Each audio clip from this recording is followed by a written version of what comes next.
అందరికీ నమస్కారం. మన కథలో ఛానల్కి స్వాగతం. ఒకప్పుడు దట్టమైన అడవిలో బలంగా గర్వంగా తిరిగే సింహం ఉండేది. అది అడవికి రాజు. అన్ని జంతువులు దాన్ని చూసి భయపడేవి. ఒకరోజు మధ్యాహ్నం సింహం పెద్ద చెట్టు నీడలో నిద్రపోతూ ఉంది. అప్పుడే ఒక చిన్న ఎలుక ఆడుకుంటూ అక్కడికి వచ్చింది.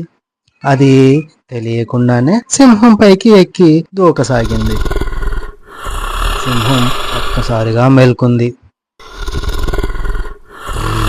అంటూ సింహం కోపంతో ఎలుకను తన పెద్ద పంజాతో పట్టుకుంది.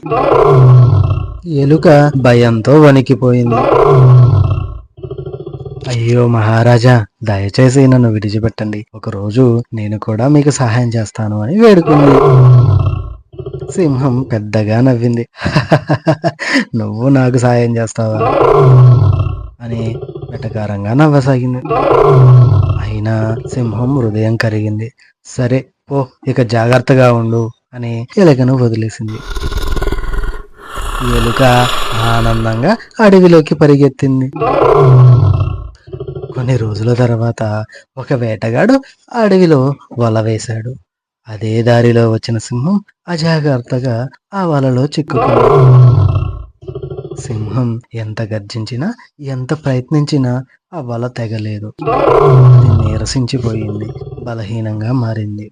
సింహం యొక్క గర్జన శబ్దాన్ని విని చిన్న ఎలుక అక్కడికి పరిగెత్తుకుంటూ వచ్చింది.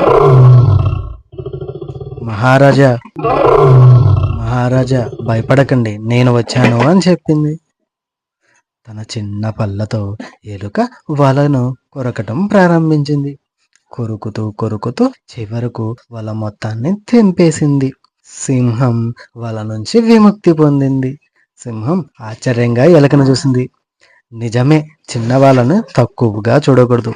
నువ్వు నువ్వు ఈరోజు నా ప్రాణాలు కాపాడావు అని ఎలుకకు కృతజ్ఞతలు తెలుపుకొని అప్పటి నుంచి సింహం ఎలుకతో స్నేహంగా ఉంది. ఈ కథలోని నీతి ఏమిటి అంటే, చిన్నవాళ్ళని ఎప్పుడూ తక్కువగా చూడకూడదు. ఎవరైనా, చిన్నవారైనా పెద్దవారైనా, ఏదైనా ఒక రోజు మనకి సహాయం చేయగలరు. కాబట్టి అందరితో మంచిగా ఉండటం నేర్చుకోవాలి.